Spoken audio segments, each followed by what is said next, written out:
출범 한 달 된 코넥스 시장에서 개인 거래 비중은 60%를 웃돌았고 외국인과 연기금의 참여는 없었습니다. 한 달간 누적 거래 대금은 85억 2천만 원으로 집계됐습니다. 현우석 부총리는 1박 2일 경제 현장 방문 자리에서 산업단지 입지 문제를 전반적으로 살펴보려 한다고 말했습니다. 또 수도권 규제 완화와 관련해 입지의 기능별로 접근해 규제를 풀어줘야 한다며 기능에 맞는 투자 활성화를 언급했습니다. 주택시장 비수기임에도 서울 주택 전셋값이 21개월 만에 최대치인 0.52%나 급등했습니다. 특히 고가 아파트에서 연립 등 소형 저가 주택으로까지 확산돼 본격적인 이사철에 세입자의 고통이 클 것이라는 염려가 커지고 있습니다. 7월 구직급여 신규 신청자가 7만 9천 명으로 작년 동월과 비교해 3.9% 증가했고 지급액은 3,317억 원으로 나타났습니다. 고용부에 따르면 작년 7월보다 구직급여 신청일이 하루 늘어난 영향으로 분석됩니다. 네, 시청자 여러분 안녕하십니까. 오늘장 내일장 진행을 맡은 임동석입니다. 오늘은 8월 들어서 첫째 날입니다. 8월 1일 목요일 순서 시작하겠습니다. 먼저 8월의 첫째 날 시황부터 살펴드립니다. 네, 먼저 코스피입니다. 7.47포인트가 올랐습니다. 1921.50포인트로 탄탄한 상승세를 보여줍니다. 투자 주체별로 볼까요? 외국인이 오늘 600억 원이 넘게 사들여주고 있습니다. 반면 기관과 개인은 매도를 하고 있습니다. 코스닥은 2.08포인트로 전일 상승이 약간 부담스러웠는지 소폭 조정을 받고 있습니다. 주체별로 보면은 외국인과 기관의 쌍끌이 매도가 나타나고 있군요. 원달러 환율은 2.5원이 내린 1121원입니다. 네, 오늘 코스피는 좀 탄탄한 상승세가 상당히 눈에 띕니다. 어제 코스닥이 이어서 번갈아 가면서 이런 식으로 상승해주면 참 좋겠다 싶습니다. 자, 오늘장 내일장 일부 주요 내용들부터 볼까요? 네, 8월 증시 전망 센터장에게 듣는다. 한화투자증권 리서치센터의 최석원 센터장님과 함께합니다. 8월 증시에 대해서 전반적으로 듣겠습니다. 김상균과 같이 하는 가치투자, 실제 적정 주가 계산 방법과 수익 46% 달성, 50% 돌파 전략을 듣겠습니다. 테마톡톡에서는 중국의 PMI 지수가 예상 밖 호조를 보이는데요. 중국 소비, 유아용품 관련주의 상승에 관한 이야기를 나눕니다. 7일간의 수익 다이어리 이기택 과장의 GD가 오늘은 준비되어 있습니다. 증시 초겐초, 외국인의 매수입 배경 및 전략, 외국인과 연기금의 현물 매수 관찰에 대한 이야기를 듣죠.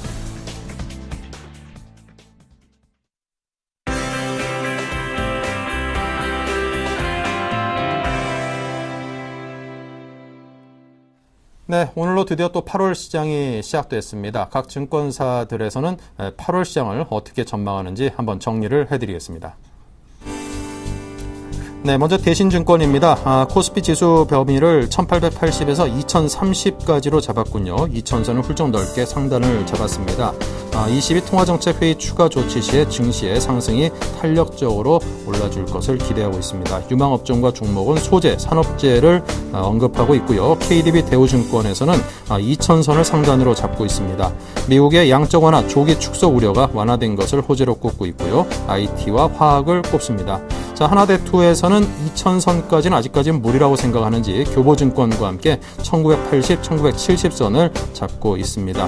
두 증권사에서는 각각 유망업종과 종목에서도 서로 좀 다른 섹터를 잡고 있는 게 눈에 띄네요. 자, 그리고 다음에는 한양증권과 흥국증권이 눈에 띄는데요. 1850에서 1960을, 흥국은 1840에서 1960선을 잡고 있고요. 흥국에서는 IT, 경기 민감 소비재를 유망업종과 종목으로 꼽고 있습니다. 네, 계속해서 삼성, 우리 하나투자증권의 의견은 어떤지 보겠습니다.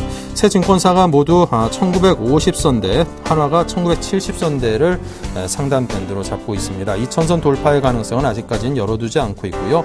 변동성 확대 가능성을 염두에 두자, 또 외국인의 매매 패턴 변화가 감지되는 업종을 좀 감안해서 선별하자, 또 6월 이후에는 하향 박스권 지속 예상을 꼽았습니다.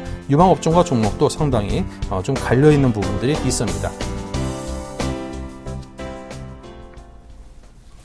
네, 각 증권사별 8월 증시 전망을 살폈습니다. 이 가운데 한화투자증권 리서치센터의 최석원 센터장님을 연결하겠습니다. 안녕하세요. 네, 안녕하십니까. 네, 먼저 8월 증시를 가름할 수 있는 주요 일정 또 전망 들려주시기 바랍니다. 네. 지금 전화 연결 좀 고르지 않은 것 같은데요. 자, 각 증권사의 지금 센터장님과 번갈아가면서 이야기를 나눌 텐데요. 자, 오늘은 한화투자증권의 최석원 센터장님을 연결을 하고 있습니다. 한화투자증권에서는 1830과 1970선의 밴드를 잡고 있고요. 또 6월 이후에 하향 박스권이 상당 기간 좀 지속될 것으로 예상을 했습니다. 우리 투자자분들이 뭐 기대하는 것만큼 그런 불꽃 튀는 화랑 장세까지는 아직까지는 좀 기다려야 된다. 이런 뜻인 듯 싶은데 직접 여쭤보고 듣도록 하겠습니다. 안녕하십니까? 네, 안녕하세요. 네, 자, 8월 증시의 주요 일정 그리고 전망은 어떻게 잡고 계시는지 먼저 들려주십시오. 8월은 사실 중요한 이슈가 그렇게 많은 달은 아닙니다. 지금 이제 여름이고 뭐 휴가철이기도 하지만 그 이후에 있을 9월 이슈들이 조금 더 중요한 것들이고요. 그거에 대한 시장의 반응이 어떻게 형성될지가 이제 8월의 중요한 포인트라고 봅니다. 이제 그 9월에 있을 만한 이슈라는 게 결국 일본에서는 소비세 인상과 같이 결국 그 아베노믹스를 계속해서 좀 추진할 수 있는 거냐에 대한 부분, 또 독일 총선과 같이 유럽에 대한 어떤 그 기대를 우리가 살려볼 수 있는가 하는 부분들인데, 이제 이런 부분들이 8월 중에 이제 좀 그 이후에 어떤 이슈로서 관심을 끌고 8월 자체로는 그렇게 이슈가 많지 않을 거다 생각을 하고 있고요. 전체적으로는 그런 상황에서 안정감을 조금 찾는 이런 상황이 될 거로 보고, 단지 이제 차기 연준 총재 인선에 관한 뉴스들 때문에 좀 시장이 흔들릴 가능성이 있겠습니다. 자, 8월에는 그다지 아직도 중요한 그런 일정이나 그런 것들에 대해서는 상대적으로 그렇게 크지 않다. 이런 말씀을 해주셨습니다. 자, 예상 밴드에 대해서는 한화투자증권에서는 1830을 하단으로 1970을 상단으로 잡았는데, 좀 8월 달에는 상대적으로 좀 밋밋한 장세, 화랑 장세는 좀 아직까지 기대하기 힘들다. 이런 의도로 읽어도 되겠습니까? 예, 그렇습니다. 뭐 다른 하우스들보다 아래 위로 조금씩 더 넓다. 그러니까 말하자면 변동성을 조금 더 줬다. 그럴 수 있겠다. 이렇게 생각을 한 건데, 결국은 지난 6월 이후에 하향된 박스권을 크게 벗어나지 못할 거다. 이렇게 보고 있습니다. 말씀드렸듯이 특별한 이슈가 지금 없는 데다가 사실 9월 달 나오는 이슈에 대해서도 뭔가 한 방향으로서의 확정적인 이 확신을 시장에서 주기 어렵다고 보기 때문이고요. 그 다음에 결국 우리가 하향된 박스권이 왜 나타났냐 생각을 해보면, 그 미국의 버냉키의 출구 전략과 같이 어떻게 보면 선진국이 좋아지더라도 유동성 장세가 좀 끝날 수 있다는 우려감들이 반영되는 거기 때문에 이 밴드를 벗어나려면 그거를 뛰어넘는 어떤 이 펀더멘털 측면에서의 개선이 먼저 확인이 돼야 될 거다 생각을 하고 있습니다. 네. 자, 이제 실적 시즌도 어느 정도 마무리 국면에 이르렀습니다. 자, 주목할 만한 변수와 또 그에 따른 전략은 어떤 것일까요? 네, 사실 실적 시즌 썩 그렇게 만족스럽지 못했죠. 말하자면 우리가 컨센서스가 많이 내려와 있어서 그렇지 사실은 그렇게까지 지금 실적들이 좋고 성장성이 높아지는 국면은 아닌 것 같아요. 그렇기 때문에 지금 시장의 움직임을 보면 당분간은 저평가나 또 밸류에이션 격차, 또 오히려 좀 방어적 성격이면서 안정적인 실적을 가진 업종들에 좀 더 관심을 갖는 이런 상황이 이어질 거로 보고 있고요. 그래서 이제 단기적인 거래나 수익을 노린다면은 이제 많이 이 저평가돼 있고 밸류에이션 격차가 벌어져 있는 업종 쪽에 좀 관심을 가져야 될 거라고 생각을 하고 있습니다. 이제 문제는 4분기 때를 대비한 어떤 자세도 8월부터는 좀 우리가 생각을 해봐야 될 텐데, 이때는 지금으로서는 미국이 아마 4분기 소비 시즌이나 이런 부분에서 소비가 좀 늘어날 거로 보고 있기 때문에, 그때 이제 경기 민감주라든지 또는 소비재 또 금융주 같은 것들을 좀 넣어놓고 중기적으로 접근해 보는 게 어떨까 생각하고 있습니다. 네. 자, 전일 미국 시장이 오전에는 2분기 GDP, 오후에는 FOMC 성명서 발표에 따라서 전략 후강 장세 연출했다고 하는데요. 자, 이번 FOMC가 8월 증시에 어떤 영향을 미칠까요? 예. 기본적으로, 이 FOMC가 별로 큰 어떤 기존의 틀을 벗어나는 성명서를 발표하진 못했고요. 양적 완화 축소라든지 제로금리 가이던스도 그대로였습니다. 이제 결국 그러면 시장에서 전망을 해줘야 될 텐데, 저희들은 9월 정도쯤에 좀 구체적인 안을 내놓고 연말 즈음부터는 개시를 하는 게 아니냐, 그렇게 생각을 하고 있고요. 그래서 연말에 다소간 이제 영향은 있겠지만, 사실은 뭐 당장은 큰 어떤 영향을 미치지 못할 거라고 생각을 하고 있습니다. 또 연말 부분에서도 이미 증시에서 한번 소화된 이슈라는 점에 저희는 좀 주목을 하고 있습니다. 네, 전략 구강으로 말씀드렸는데 다우지수 기준으로는 전강 후약이라고 정리를 좀 정정을 하겠습니다. 자, 전일 코스닥 550선 돌파를 하면서 시장에 대한 기대감을 올렸습니다. 어제 상당히 좀 탄탄하게 올라주고 오늘 조정을 받아도 소폭에 그치는 것이 좀 인상적이다 싶기도 한데요. 코스닥 시장의 향후 추가 상승 가능성에 대해서는 어느 정도 여지를 열어놓으십니까? 네, 오늘 단기적으로 보면 사실 이미 많이 올라가가지고, 좀 조정을 받을 시기가 됐다. 또 이제 조정을 받으면 지수대가 됐다고 보지만, 결국, 이 코스피에 비해서는 좀 더 유리해 보이는 게 사실은 구조적으로 중국의 수요라든지 이런 데 문제가 발생한 업종들을 코스닥에 이제 별로 보유하고 있지 않다는 점이 이제 오히려 호재일 수도 있습니다. 그 다음에 지금 보시면, 정책에 대한 기대감들도 코스피 종목들보다는 코스닥 종목들에 조금 더 이제 집중이 돼 있기 때문에 저희들은 뭐 단기적으로 500대 중반, 그러니까 550 요 부분에서 조정을 받을 수는 있겠지만 다시 조정 이후에는 올라갈 거라고 생각을 하고 있고요. 전체적으로 봤을 때 이 코스피보다 아웃퍼폼할 거라는 전망을 유지를 합니다. 네. 자, 코스닥 역시 실적 시즌에 돌입을 했는데요. 이와 관련해서 전략을 세워주신다면요? 뭐 코스닥도 사실 거래소나 비슷하게 실적에서 그렇게 그 실적 장세를 기대하기는 그렇게 쉽지가 않습니다. 단지 이제 자동차 부품이나 바이오 일부 쪽에서는 뭐 좀 가시적인 실적이 나오는 데들이 생길 거라고 보고 있고요. 단지 이제 코스닥 시장의 원래 한계가 그렇습니다만 그 종목별 변동성이 워낙 커질 수 있기 때문에 저희들이 이 실적 시즌에 실적이 좋다고 너무 쫓아가는 것보다는 그 투자 기간을 조금 짧게 가져가야 된다 생각하고 있습니다. 네. 자, 일단은 7월은 반등에 성공을 한 달로 기록이 될 것 같습니다. 8월 조정 장세가 연출이 될까요? 아니면 7월 달의 상승 분위기가 좀 더 이어갈 수 있을까요? 저희는 뭐 단기적으로 지금 보면은 한 7%, 나라별로 좀 차이가 있습니다만 우리나라가 많이 빠졌다가 올라간 상황이기 때문에 그 부분에 대한 조정 가능성은 좀 있다고 봅니다만 당장 조정이 될 것 같지는 않고, 조금은 더 코스피를 중심으로 또는 뭐 코스닥도 이제 앞으로 쫓아올 거로 보는데 주가가 좀 더 오른 이후에 월 중순 이후가 되면은 조금 조정이 되는 이런 모습이 나타나지 않을까 생각하고 있습니다. 네. 자, 그렇다면 8월에는 그다지 변수라든가 이슈가 상대적으로 좀 적은다라고 말씀을 하셨는데요. 그래도 8월 달에 최대 변수들을 꼽는다면 어떤 것들이 있을까요? 오히려 조금 펀더멘탈, 그러니까 근본적인 부분을 우리가 생각을 해봐야 될 텐데, 사실은 달러하고 금리를 굉장히 중요하게 보고 있습니다.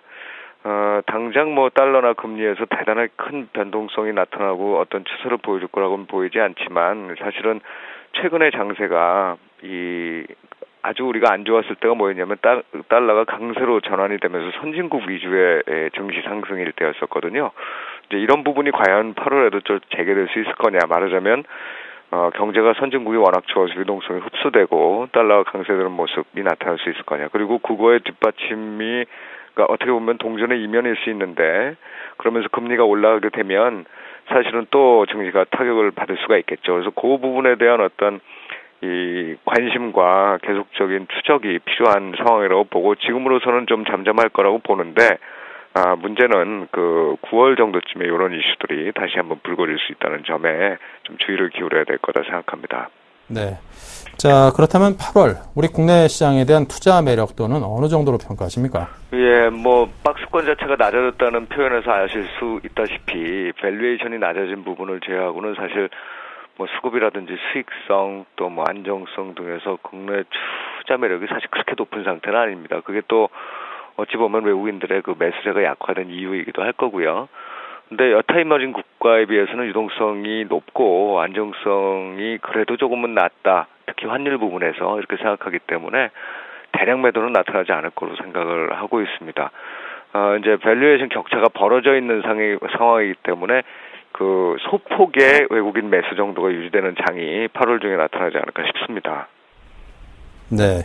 자, 그렇다면 8월 시장에서는 어떤 업종, 어떤 종목들에 대한 관심을 당부하고 싶으신지요? 네, 앞서도 비슷한 말씀을 좀 드렸었는데 저희가 이제 종목별로 접근을 안 하더라도 지금은 사실 우리가 펀더멘털이 다 좋아지면서 경기 민감주 이런 부분들이 굉장히 막 좋아지는 이런 상황은 아니라고 봐요. 이제 경기 민감주라는 게 뭐 자동차 뭐 또 은행도 될 수 있을 건데요.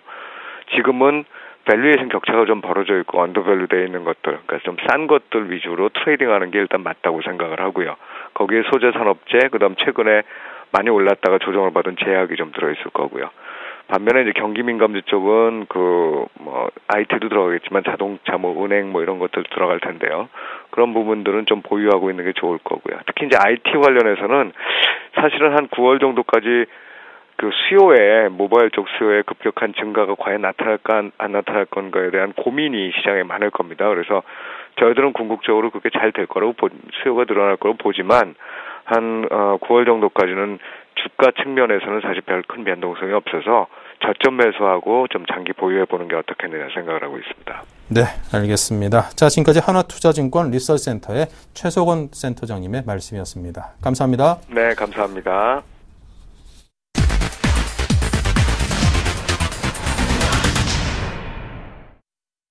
네, 계속해서 증시 촉앤촉을 이어가겠습니다. SK증권 역삼 PIB 지점의 조윤석 과장입니다. 안녕하세요. 네, 안녕하십니까.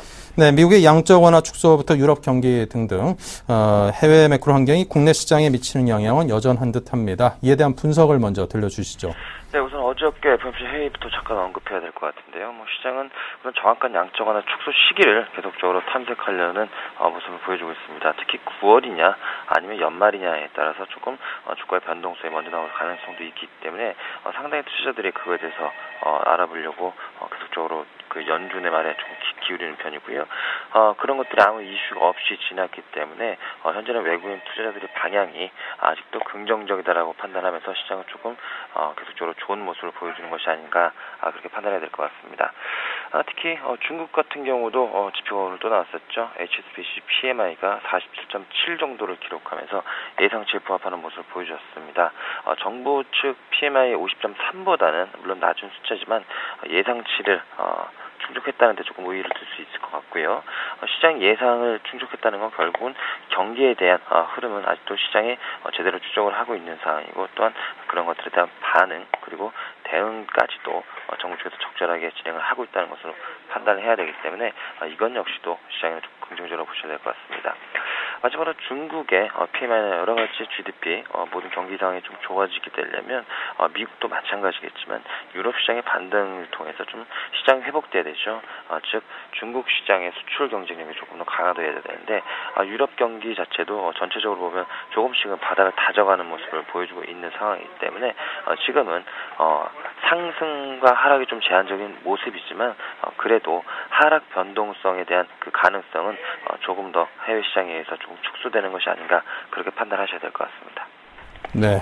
자, 지금 우리 증시에서 외국인의 매수세로의 전환이 그래도 상당히 눈에 띄는 대목입니다. 그 구체적인 배경은 어디서 찾고 계십니까? 네, 우선 앞서 말씀드렸듯이 상당 부분의 글로벌 투자자들은 지금 현재 양적 완화 축소 시기를 상당히 지금 고민하면서 판단하고 있는 상황인데요. 그것과 좀 연계된 움직임이라고 보실 수 있을 것 같습니다. 특히 국내에 들어오던 대부분의 펀드 플로우들을 보시게 되면 글로벌 이메이징 마켓 펀드랑 아시아 EX 저팬 펀드가 주를 이루고 있는 상황인데요. 지금 현재까지 외국인들이 매수하시는 걸 보면 비차익 자금, 즉 글로벌 이메이징 마켓 자금들이 들어오고 있는 모습을 보여주고 있는 상황이고요. 개별 주식, 특히 요즘에 계속적으로 매수가 들어오고 있는 업종이죠. 운송 업종 같은 것들, 화학 업종 같은 것들에 집중이 되고 있는 아시아 EX 저팬 펀드들이 계속적으로 유입이 되면서 긍정적인 모습을 보여주고 있습니다. 즉 과도한 매도 이후에 이제 연준과 그리고 시장의 소통이 조금 강화됐었기 때문에 그런 과도한 포트폴리오를 다시 한번 리밸런싱을 준비한다. 그런 차원에서 좀 해석하시면 될 것 같고요. 다른 아시아 국가들하고 조금 다른 모습을 보여주는 것은 결국 한국이 경상수지나 여러 가지 것들에 대해서 타 아시아 이머징 마켓 대비해서 매력적이다. 그렇기 때문에 외국인들의 매수가 지속이 되고 있는다라고 판단하시면 될 것 같습니다. 네. 자, 여전히 시장이 상승 흐름을 타고는 있습니다만 변동성에 대한 가능성은 여전하다라고 볼 수 있겠습니다. 이런저런 변수들도 계속해서 상존해 있고요. 자, 이런 시장에서는 어떤 대응 전략을 제시하실런지요? 예, 좁은 박스권 트레이딩 전략이 계속적으로 유지될 것으로 보고 있습니다. 해외 지수나 그리고 매크로 영향에 조금 계속적으로 영향을 받을 것으로 보고 있고요. 하지만 특별한 뉴스 플로우가 없을 것이기 때문에 좁은 박스권 등락이기 때문에 오히려 역발상 내리면 사고 오히려 오르면 팔고 이런 것들이 계속 필요할 걸로 보고 있고요. 수급적으로는 외국인과 연기금의 매수를 계속적으로 지켜보셔야 될 것 같습니다. 일평균 하루에 외국인과 연기금이 각각 1,000억 정도씩 매수해주는 모습이 지속적으로 관찰이 된다면 시장의 하방은 충분히 확보됐다고 보고 있기 때문에 그런 시장의 좁은 박스권을 계속 이용해서 트레이딩을 지속하시는 그런 전략이 옳지 않을까 판단하고 있습니다. 네, 자 그럼 오늘 어떤 종목을 가지고 오셨습니까? 네, 오늘은 KG 이니시스라는 결제업체 말씀드리고 싶고요. 지속 성장 가능한 사업 모델이죠. 즉 온라인 시장과 모바일 시장이 계속적으로 커가면서 그에 대한 결제 시장도 마찬가지로 성숙할 수밖에 없는 시장이라고 볼 수 있을 것 같습니다. KG이니시스는 국내 1위 피지 사업자가 돼 있기 때문에 규모의 경제뿐만 아니고 영업 레버리지도 굉장히 좀 큰 편이죠. 그렇기 때문에 다른 결제 업체들보다 조금 강점이 있다고 보시면 될 것 같고요.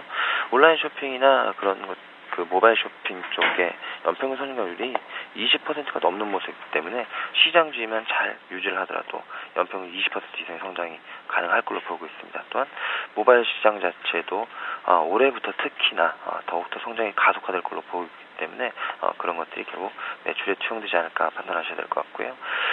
매출액은 3,600억, 영업이익 420억 정도로서 지금도 상당히 부담 없는 가격이다. 그렇기 때문에 이니시스 같은 경우는 지금도 목표가 2만 원 정도 잡고서 트레이딩 해보시면 괜찮을 거라 판단하고 있습니다. 네, 자 그렇다면 지금까지의 추천 종목들의 수익률 어떤지 점검을 해보겠습니다. 포트폴리오 열어보겠습니다. 네, 조윤석 과장의 포트폴리오입니다. 현금 비중은 20%입니다. 아주 많지도 적지도 않은 상황이고요. 네 종목이 사이좋게 20%씩 편입이 되어 있습니다. 네, 조윤석 과장님의 수익률을 보지요.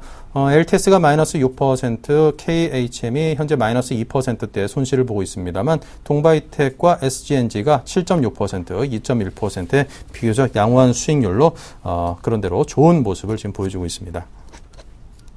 네, 자 포트폴리오 아직까지는 큰 수익도 나진 않았습니다만 시장 분위기에 비해서는 상당히 선방하고 있다라는 생각이 듭니다. 자, 이 종목들에 대한 AS를 해주십시오.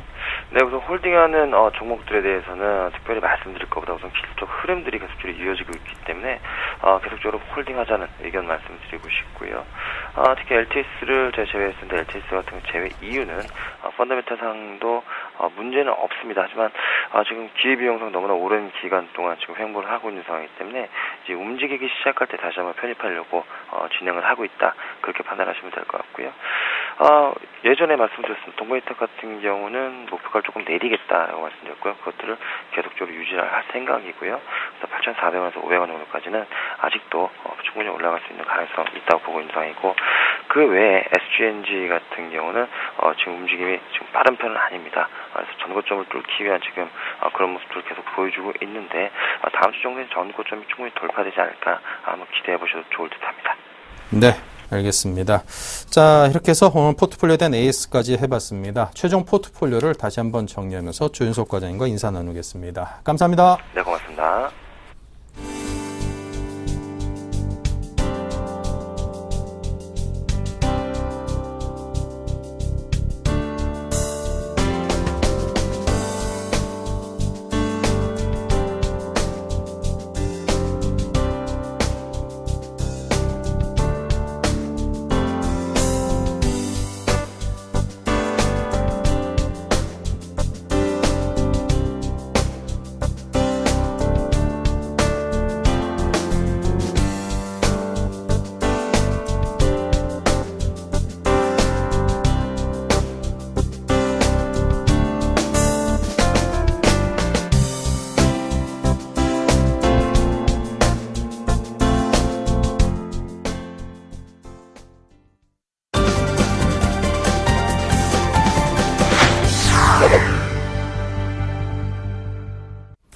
네, 계속해서 테마톡톡 이어가겠습니다. 중국의 6월 PMI 지수가 예상 밖으로 호조를 보였습니다. 이런 영향 탓인지 중국에선 소비 관련 및 유아용품에 대한 관련주가 상승하고 있다고 합니다.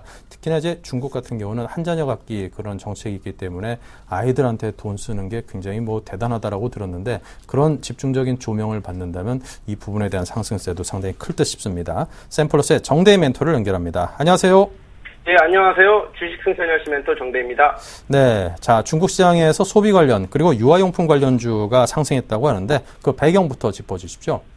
예, 일단 배경이 되는 거는요. 중국의 그 7월 PMI 지수가 예상 밖에 즉 확장이 나오면서요. 시장 예상치보다 좀 올라갔다. 그리고 국산 유아용품의 소비가 증가가 되고 있는 배경이라고 말씀을 드리겠고요. 최근에 그 중국 경제 성장률 둔화의 우려감이요 지지부진했던 그 소비 관련주가 예상 밖의 즉 PMI 지수 발표되자마자 일제히 상승을 했습니다. 실제 시장에서는 예상치가 49.8 정도의 예상치가 나왔었는데요. 실제 발표된 거는 50.3의 제조업 그 구매관리자 지수가 발표됨에 따라서요. 소비주에 관련된 그 투자 심리가 좀 살아난 결과로 보이고요. 여기에다가 최근에 중국의 가짜 분유 파동을 겪은 그 중국 소비자들이 즉 중국의 그 유아용품에 대한 신뢰도가 또 떨어졌고요. 국산 유아용품에 관심이 늘어나고 있다. 여기에 따라서 이제 우리나라 국내 유아용품 관련된 그 소비주들이 일제히 상승하고 있는 것으로 보입니다. 또한 최근에 중국인 관광객 그 수요가 증가하면서요. 관련 기업들에 대한 그 제품 판매가 늘어나고 있고 이 결과에 따라서 주가가 상승하고 있는 모습으로 나오고 있습니다. 또한 중국에는요. 이러한 관련주들에 대한 좀 경쟁업체들이 별로 없다라는 게 특징적으로 좀 볼 수 있겠다라고 좀 말씀을 드리겠습니다. 네. 자, 그렇다면 향후 전망과 전략이 중요할 텐데요. 어떻게 생각하십니까? 일단 그 중국 PMI 지수의 그 시장 예상치보다 웃돌았다는 거에 대해서는요, 좀 단기적인 트레이딩 관점으로 좀 대응을 해 주시고요. 향후 주가 전망에 대해서는 중국의 경기 회복에 따라서 충분히 지금의 주가들은 어느 정도 좀 바닥을 다져주고 또 눌림이 나와 있기 때문에 주가가 추가적으로 상승하는 거는 추가적으로 상승 가능하다라고 좀 말씀을 드리겠습니다. 그렇게 말씀을 드리는 이유는요, 향후 중국의 경기가 조금씩 회복이 되는 모습이 나오면 중국 관련 소비주들은 분명히 점진적이거나 혹은 큰 폭의 상승이 나올 거라고 판단이 되고요. 최근 유로존 PMI 지수 또한 2년 만에 50을 넘는 즉 이러한 모습이 나왔기 때문에 경기 회복에 대한 기대감이 충분히 지금 주가에 반영이 되고 있다라고 말씀을 드리겠고 중국에 대한 경기 회복도 유럽의 그 경기 회복에 대해서 상당한 영향을 미치고 있기 때문에요. 왜냐하면 그 중국의 가장 큰 매출처가 이제 유럽인 걸 감안했을 때 충분히 점진적으로 그 경기 회복에 대한 회복 국면이 들어오고 있고 여기에 부응하는 지표들이 지속적으로 나온다면 충분히 실적을 동반한 주가 상승이 가능하다라고 좀 말씀을 드리도록 하겠습니다. 또한 세부적으로 또 유아용품에 대해서 말씀을 드리면 중국의 시장 규모가 약 50조 가까이 성장을 하고 있기 때문에요. 중국 내 충분히 우리나라 기업들이 거기에서 충분히 어느 정도 매출이라든가 영업이익이 다시 한번 증가가 될 수 있겠다라고 좀 말씀을 드리도록 하겠습니다.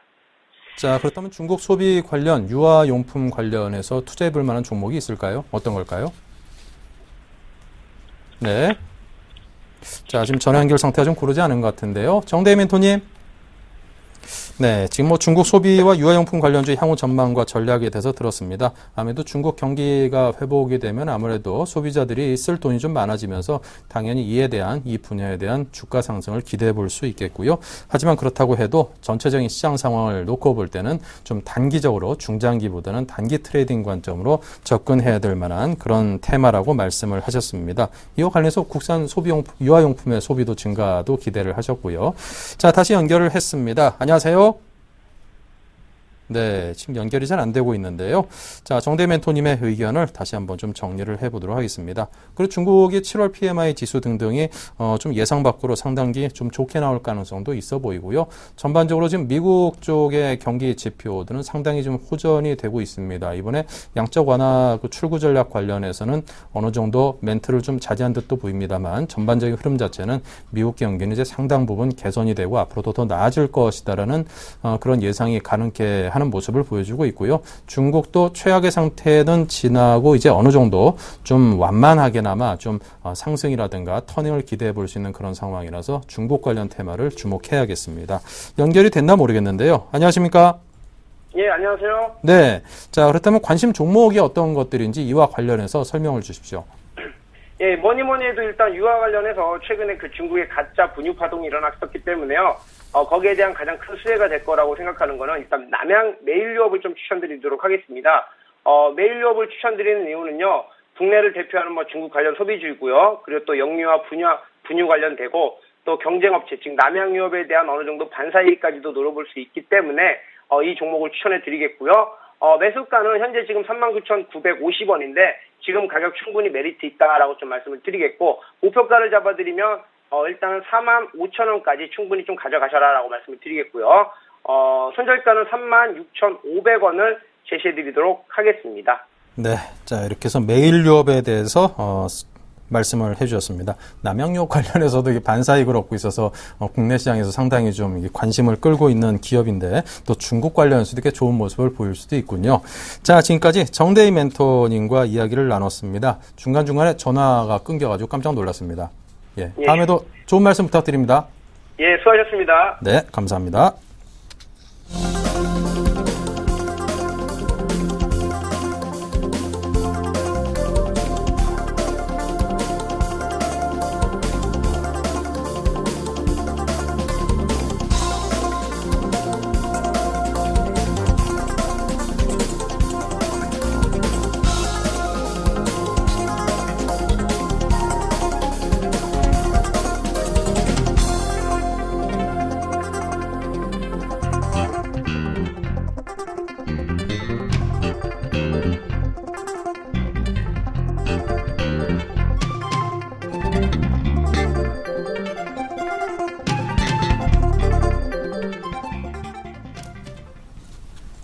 네, 자 일부 전화 연결 중에 잠시 좀 고르지 못하고 끊어진 점에 대해서 대신 사과 말씀을 드리겠습니다. 제 입장에서 갑자기 전화가 끊기면 할 말이 되게 없습니다. 예, 자 이 7일간의 수익 다이어리 코너를 이어가겠습니다. 먼저 지난 수익률부터 체크해 보도록 하죠.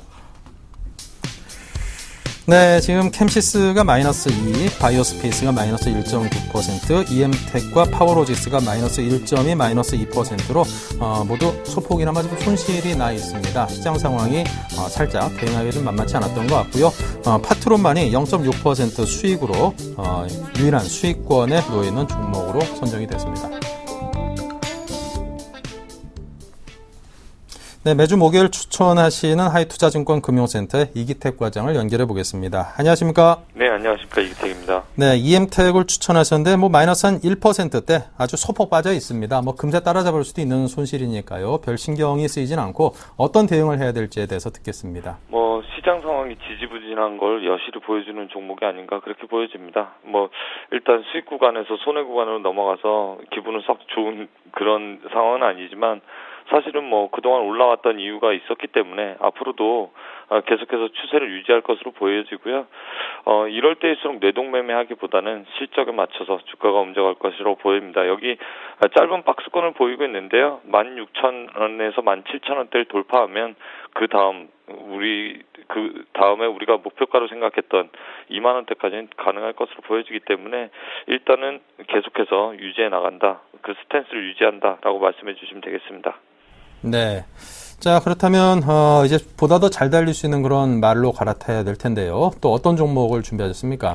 예, 지금 IT 쪽 분위기가 상당히 안 좋습니다. 예, 시장에서 계속해서 소외를 당하고 있는데 그 와중에 희소식이 들린 몇몇 종목이 있어서 그런 종목으로 일단은 갈아타기를 좀 하시는 것도 바람직하다라고 보여집니다. 남들이 쳐다보지 않을 때 생각의 발전, 그러니까 생각의 전환, 사고의 전환이 필요한 시기다 그렇게 보여지는데요. 애플에서 대만 쪽에 계속해서 그 디스플레이 관련된 부품 업체가 있었는데 그 업체를 한국 업체로 돌렸습니다. 따라서 반사이익을 본 건 삼성 SDI 그리고 LG 디스플레이 그런 쪽이 될 수 있을 텐데요. 그렇다라고 하면 거기에 납품하는 디스플레이 평광을 만드는 회사라 그러면 앞으로도 성장성이 좀 있을 것이다 그렇게 보여집니다. 따라서 이런 종목들 그러니까 삼성 디스플레이랑 LG 디스플레이 쪽에 납품하는 종목들을 좀 눈여겨 보셔야 되는데요. 캠트로닉스 그리고 GD 이런 종목들이 향후 수혜가 예상된다라고 보여집니다. 하반기로 갈수록 대형화되는 평팔 디스플레이가 필요할 텐데요. 그 이유는 당연히 타블릿 PC가 많이 보급이 될 것으로 여겨지기 때문입니다. 그렇다 그러면 GD 같은 종목이 시장 조정과 동시에 같이 조정을 받았다 그러면 다시 또 반등을 보여줄 가능성이 높습니다. 상장 이후에 계속해서 조정을 받았는데요. 27,000원대 가던 종목이 17,000원대까지 조정이 왔습니다. 지금 현재 구간에서 앞서 말씀드렸던 EM택처럼 조정을 좀 보이고 있는데요. 여기서 반등을 보여준다라 그러면 22,000원대까지 24,000원 그 박스권까지는 충분히 도달 가능해 보입니다. 다음 박스권 22,000원에서 24,000원 목표가로 설정하고 대응하면 좋겠다라고 말씀드릴 수 있겠고요. 손절가는 19,000원입니다. 요즘에는 짧게 매매하는 것이 좋기 때문에 일단 손절가 19,000원, 목표주가 24,000원 투자 의견 제시해드리겠습니다. 네, 자 오늘 새로운 종목 GD에 대한 말씀을 들었습니다. 이전에 EM택은 살짝 좀 힘이 그다지 있지는 않은데 GD는 좀 힘차게 달려주길 기대하겠습니다. 자, 지금까지 이기택 과장과 함께했습니다. 감사합니다. 네, 벌써 나가셨네요.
이게 뭐 살다 보면 이게 뭘 해도 일이 좀 꼬이고 뭘 해도 좀 안 되는 그런 날이 있는데요. 저한테 오늘 아마 그런 날인 것 같습니다. 이기택 과장님이 그 인사도 안 나누고 그냥 들어가실 분이 아닌데 인사하려는 찰나에 전화 연결이 끊긴 것 같습니다. 뭐 이해해야지 어떻게 하겠습니까? 앞으로 뭐 더 달려보도록 하겠습니다. 자, 김상균과 같이 하는 가치투자 플래닛 투자연구소의 김상균 팀장님과 함께 하겠습니다. 어서 오십시오. 네, 반갑습니다. 네. 직접 나오셨으니까 끊길 염려는 없고요. 자, 계속해서 김상희 팀장님의 포트 점검부터 해보겠습니다. 네. 자, 지금 현금 비중이 30%입니다. 한양 ENG와 아이테스트는 여전히 20%씩의 비중이고요. LOT 백큐ම්, 어버브 반도체가 10%씩입니다. 유일하게 효성만이 IT 업종이 아닌 종목으로 10% 편입이 신규로 되어 있죠. 네, 수익률을 보겠습니다. 지금 전체 포트의 수익률은 46%입니다. 지금 시장 상황이 좀 탄탄하게 올라가주는 추세라 가지고 잘하면 이제 조만간 50%대로 올라설 수 있지 않을까 그런 기대감이 듭니다. 한양 ENG와 아이테스트는 여전히 마이너스 11, 마이너스 7%의 손실권이고요. 반면 어버브 반도체, LOT 백큐ම්, 효성이 41%, 15%, 6%의 상승을 하고 있습니다. 네, 자 그렇다면 종목들에 대해서 한 종목 풀어보도록 하겠습니다. 지난주 먼저 편입했던 효성에 대해서 먼저 얘기를 하겠습니다. 효성 같은 경우에는 뭐 지난주 얘기했듯이 2분기 실적이 기대치보다 우회해서 상향해서 나올 가능성이 매우 높다고 보고 있습니다. 실적 발표일은 뭐 8월 8일 정도로 예상하고 있고 그에 따라서 2분기의 실적이 어닝 서프라이즈 또는 좋은 실적이 나올 것으로 예상하고 있습니다. 사실적으로 증권사 컨센서스 기준으로는 영업이익 1,100억 기준이었지만은 오늘 나온 보고서 기준으로는 영업이익이 뭐 1,300억에서 1,400억까지 올라갈 수 있다라는 가능성을 열어두고 있습니다. 개인적으로는 저는 그보다 더 이상으로 나올 것을 예상하기 때문에 효성 같은 경우에는 꾸준히 장기적으로 들고 가는 것도 나쁘지 않다고 볼 수 있습니다. 2분기에 어닝 서프라이즈를 기록하고 점차적으로 3분기 또한 실적이 좋아질 것으로 보고 있습니다. 특히 효성 같은 경우 중공업에서 저가 수주라든지 이 부분이 해소가 되면서 장기적인 흐름으로 봐도 나쁘지 않을 것으로 보기 때문에 효성 역시 홀딩을 해서 수익률을 극대화하는 전략을 제시해드리도록 하겠습니다. 그리고 LOT 백큐움이라든지 어버브 반도체라든지 한양 ENG, 아이테스트 제가 언급해놓은 종목 같은 경우에는 매주 수급이라든지 이런 부분을 체크하기보다는 오히려 실적 발표에 맞춰서 그 해당 부분을 체크하시는 것이 더 좋을 것 같습니다. 특히 2분기 실적 같은 경우는 감사, 즉 IFRS 연결 기준으로 해서 보통 회사의 기업 같은 경우에는 8월 말 정도 되면은 실적 발표가 다 끝나도록 되어 있습니다. 그렇기 때문에 최소한 2분기 실적을 확인하고 나서 2분기 실적이 어떻게 나왔는가, 뭐 좋게 나왔는가, 나쁘게 나왔는가 그 부분을 확인하고 나서 9월 달쯤에 다시 해당 종목들에 대해서 리뷰를 하면서 좋은 종목들은 끌고 가고 실적이 예상보다 나쁘게 종목들은 뭐 익절을 한다든지 다시 대응하는 전략 그런 부분을 제시해 드리도록 하겠습니다.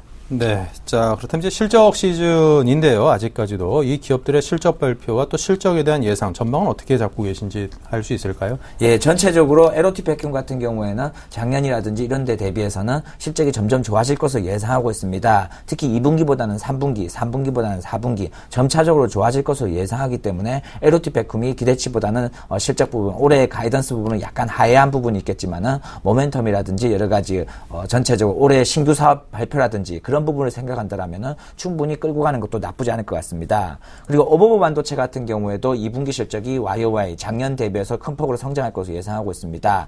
그리고 한양ENG 같은 경우에는 1분기 실적보다는 2분기 실적이 좋고 또 2분기 실적보다는 3분기 실적이 가장 좋을 것으로 예상하고 있습니다. 특히 한양ENG는 3분기 실적이 어닝 서프라이즈 이상으로 큰 폭으로 실적이 성장할 것으로 예상하고 있습니다. 지금 주가 자체를 보면은 6,000원에서 7,000원 정도의 작은 박스권으로 지루한 행보하는 모습을 보일 수가 있습니다. 하지만 오히려 이 구간에서 지루하지만은 지루할 때일수록 비중을 확대시키는 전략, 분할 매수로 꾸준히 비중을 채워가다가 보면 최소한 올해 3분기, 올해 빠르면 연말부터 해서 내년까지는 큰 좋은 흐름을 보일 것으로 예상하고 있습니다. 특히 한양ENG는 설비 투자주로서 올해의 실적, 내년도 실적, 내후년도 실적 3년 연속 지속적으로 성장할 것으로 예상하기 때문에 강력하게 홀딩하는 것을 제시해드리도록 하겠습니다. 그리고 마지막으로 아이테스트라는 종목입니다. 아이테스트 역시 2분기에 턴어라운드 예상하고 있습니다. 턴어라운드 규모가 자체가 크진 않겠지만은 특히 하반기 부분, 특히 하이닉스와 삼성전자라든지 이 부분이 좋아지면서 그 부분에 대한 수혜를 아이테스트가 받을 수가 있습니다. 감가상각 회계 부분까지 변경이 되면서 이까지 플러스가 되기 때문에 상반기보다는 하반기보다는 내년이 좋아질 것으로 예상하기 때문에 아이테스트도 그 한양ENG와 마찬가지로 이렇게 횡보하는 구간에서는 꾸준히 분할 매수로 접근해서 비중을 채우고 장기적으로 끌고 가는 전략을 제시하도록 하겠습니다. 네, 알겠습니다. 자, 오늘도 팀장님만의 어떤 수익을 시장보다 초과되는 수익을 올리는 그런 비법들에 대해서 전수를 받아봐야 될 텐데요. 오늘은 어떤 내용일까요? 예, 한 달간 가까이 퍼에 대해서 얘기를 많이 네. 했습니다. 가장 이렇게 상대 가치라든지 가치 투자라는 가장 기본적인 것이 좋은 종목을 좋은 가격에 사는 것입니다. 즉 해당 기업에 대해서 평가, 이 종목이 현재 좋은 가격인가 나쁜 가격인가 그 부분을 확인해야 됩니다. 즉 가치 평가를 하기 위해서는 퍼라든지 DCF 모델이라든지 림 모델이라든지 여러 가지 가치 평가 모델을 적용해야 됩니다. 그 중에서 가장 편하고 가장 많이 이용하는 것이 퍼라고 보시면 되겠습니다. 그동안 한 달 가까이 퍼에 대해서 지속적으로 설명을 해드렸고 오늘 같은 경우는 퍼를 이용해서 적정 주가를 한번 계산해 보도록 하겠습니다. 적정 주가라는 것은 퍼 곱하기 퍼워드 EPS입니다. 퍼워드 EPS 말은 작년 EPS라는 소리가 아니라 올해라든지 내년에 앞으로 나올 수 있는 실적 EPS라는 것으로 계산하시면 되겠습니다. 그 부분에 대해서 퍼 곱하기 퍼워드 EPS를 할 경우에는 내재 가치, 그 회사가 가질 수 있는 적정 주가가 나오게 되는 것입니다. 예를 들면서 같이 살펴보도록 하겠습니다. 한양ENG, 저희가 보유하고 있는 한양ENG라는 종목을 살펴보겠습니다. 한양ENG에 대해 종목에 대해서 살펴볼 경우에는 네이버 금융이라든지 다음의 금융이라든지 그런 부분에 한양ENG에 대해서 검색하시고 이 부분에 대해서 먼저 상장 주식수, 발행 주식수를 확인하게 됩니다. 이때 중요한 것은 이 회사가 CB라든지 BW라든지 오버행 앞으로 나올 수 있는 그 물량이 있는 것인지를 먼저 체크하는 것입니다. 네이버라든지 이런 부분에서는 현재 상장된 주식수만 나오기 때문에 앞으로 상장될 주식수 부분은 나오지가 않습니다. 그 부분은 다트 기업 공식 사이트에 가셔서 해당 종목을 검색하셔서 사업 보고서라든지 분기 보고서를 확인하셔서 BW 물량까지 같이 더해 주셔서 계산하시는 것이 실질적으로 계산하는 데 큰 도움이 됩니다. 그렇다면 한양ENG 올해 예상 순이익을 개인적으로는 250억 정도의 순이익을 추정하고 있습니다. 그 부분에서 더 플러스 마이너스 220억에서 많게는 300억까지도 나올 수 있다고 볼 수 있습니다. 즉 지금 상장 주식수 1,800만 주에서 순이익을 나누게 되는 겁니다. 그렇게 될 경우에는 올해 예상 EPS가 나오게 됩니다. 나눠보게 될 경우에는 EPS가 약 1,388원이라는 EPS가 나오게 됩니다. 거기에 이 한양ENG 과거 퍼, 예를 들어 평균적으로 받았던 과거 퍼라든지 동정업계에서 받았던 퍼, 이 부분을 곱해주게 될 경우에는 내재 가치가 나오게 되는 것입니다. 한양ENG 동정업계라든지 이런 부분의 밸류레이션을 계산했을 때 평균적으로 7배에서 8배 정도의 펄을 받고 있는 것으로 볼 수가 있습니다. 그렇기 때문에 보수적으로 계산했을 경우에 1,388원 곱하기 퍼 7배를 할 경우에는 약 9,700원 정도의 가격이 됩니다. 즉 한양ENG의 실질적인 내재 가치, 실적 대비해서 회사의 내재 가치라는 10,000원이라는 내재 가치, 적정 주가가 나오게 되는 것입니다. 10,000원 대비해서 현재 주가가 6,700원 정도의 가격이기 때문에 앞으로도 상승할 확률이 40% 이상 남았다. 그렇기 때문에 주가 자체는 분할 매수로 접근해서 적정 주가, 즉 목표가 도달할 때까지 홀딩하는 전략이 가치 투자의 가장 기본적인 전략이라고 생각하시면 됩니다. 이때 가장 중요한 것은 적정 주가는 PER, 얼마만큼 이 회사의 가치 평가를 해줄 것인가, 즉 5년 평균 퍼라든지 업종 평균 퍼, 이 부분에 대해서 가장 중요한 것입니다. 이 부분에서 얼만큼 프리미엄을 줄 것인지, 실제로 시장에서 과거에 얼마만큼 평가받았는지 이 부분을 확인하는 것입니다. 한양ENG의 동종업계 같은 경우에는 배관 쪽 부분 같은 경우에는 세버AMC라든지 송도ENG 이런 부분을 들 수가 있고, CCSS, 장비 같은 경우에는 STI, 다른 반도체 장비주들을 같이 볼 수가 있겠습니다. 반도체 장비주 같은 경우에는 보통 퍼가 10배에서 많게는 사이클 투자이기 때문에 15배 이상까지 올라가고, 이 배관 쪽 부분 같은 경우에는 건설과 맞물리면서 평균적으로 퍼 6배에서 7배 정도를 받고 있습니다. 그렇기 때문에 한양ENG도 최소한 7배에서 8배 정도는 시장에서 평가를 받아야지 적정 가치라고 볼 수 있는 겁니다. 즉 그 미래 EPS 곱하기 적정 퍼 부분을 곱하시게 될 경우는 적정 가치, 내재 가치가 나오기 때문에 그 내재 가치 도달하기 전까지는 꾸준히 분할 매수로 접근하는 것이 다른 투자의 수익을 올리는 것보다 장기적으로 봤을 때는 큰 도움이 되고 확률이 더 높다, 이렇게 말씀드리겠습니다. 네. 자, 그렇다면 지금 시장 상황에서도 이 궂은 날씨에 열심히 기업 탐방을 하러 다니시는 걸로 알고 있는데요. 탐방한 기업들 가운데 들려주실 만한 기업이 있습니까? 예, 최근에 오늘 같은 경우도 좀 상승하고 있는 KPF라는 종목입니다. KPF 같은 경우에는 화순화라든지 나사라든지 이런 부분을 만들고 납품하는 회사라 보시면 되겠습니다. 예, 1분기라든지 1분기의 실적이 나쁘게 나왔던 것은 상대적으로 여러 가지 업체의 환율이라든지 여러 가지 영향 부분에서 문제가 있었지만 2분기부터는 점점 턴어라운드 될 것으로 보고 있습니다. 특히 이 KPF 같은 경우에는 해외 자회사 이 부분에서의 올해 턴어라운드가 예상되고 있고, 내년부터는 이익률이 정상화가 될 경우에는 IFRS, 즉 연결 기준으로 실적이 반영되기 때문에 큰 폭으로 성장할 가능성이 높다라고 보시면 되겠습니다. 올해 2분기 실적도 환차손 이익 10억이 더해지면서 이익도 더 좋아지면서 올해보다는 내년보다는 내후년 앞으로가 지속적으로 좋아질 것으로 예상되기 때문에 이 기업 같은 경우도 꾸준히 모니터링을 하면서 좋은 가격대는 지켜보시는 것이 좋을 것 같습니다. 네, 알겠습니다. 자, 이렇게 해서 기업들에 대한 말씀을 하셨는데요. 네. 자, 그렇다면 이제 지금 시장 상황이 전반적으로 좀 상승 흐름을 타고 있는 듯 합니다. 물론 일시적으로 좀 조정도 받고 있긴 한데요. 자, 지금 시장 상황에 대한 진단과 이 시장 상황에 좀 맞는 대응 전략에 대해서 좀 언급을 해 줄 수 있을까요? 예, 현재 시장 같은 경우는 8월 달부터 이제 2분기 실적 발표일입니다. 실적 발표에 맞물려서 개별 기업, 해당 기업들이 점점 좋아질 수 있는 기업의 실적에 대해서 좀 더 집중하는 전략이 좋을 것 같습니다. 시장의 흐름 같은 경우는 현재 전기차라든지 2차 전지라든지 이 부분에 대해서 이슈라든지 모멘텀 이 부분이 많이 받고 있습니다. 하지만 그 이슈와 모멘텀보다는 실제로 해당 기업이 돈을 벌고 있는지, 그 돈에 대비해서 현재 기업이 얼마나 저평가되어 있는지, 앞으로 꾸준히 회사가 성장할 수 있는지, 기업의 펀드멘털과 기업의 가치에 대해서 집중할 경우에는 꾸준히 좋은 전략이 나올 수가 있습니다. 특히 8월부터는 실적 발표 기준이기 때문에 2분기, 3분기 앞으로도 지속적으로 실적이 나올 수 있는 그런 종목에 대해서 좀 더 발굴에 집중하시는 것이 투자의 수익률을 올리는 데 도움이 될 것이라 볼 수 있겠습니다. 네. 지난주에는 좀 관심 가져볼 만한 기업 KPT를 말씀하셨습니다. 갖고 있는 그 기업의 그 보유 지분에 대한 가치 등을 좀 언급을 해주셨는데요. 이 기업에 대해서는 어떻던가요? 예, KPT 같은 경우는 동양강철 지주회사라 보시면 되겠습니다. 배보다 배꼽이 더 큰 회사라 보겠습니다. 내상 PBR이라든지 지분법이, 즉 동양강철이 성장할수록 KPT 역시 동반적으로 성장할 수 있는 겁니다. 더욱이 밸류에이션 가치 평가를 했을 경우는 KPT라는 종목이 PER 3점 몇 배 정도의 수준밖에 되지 않습니다. 사실적으로 동양강철 같은 경우는 지금 PER 11배에서 12배 정도에 움직이고 있겠지만은 KPT 같은 같은 경우는 3점 몇 배 수준이면 그보다 3분의 1 수준입니다. 아무리 스몰캡 종목이라고 해도 3분의 1 정도의 평가를 받고 있는 것은 좀 더 가격하게 싸지 않을까라고 볼 수 있습니다.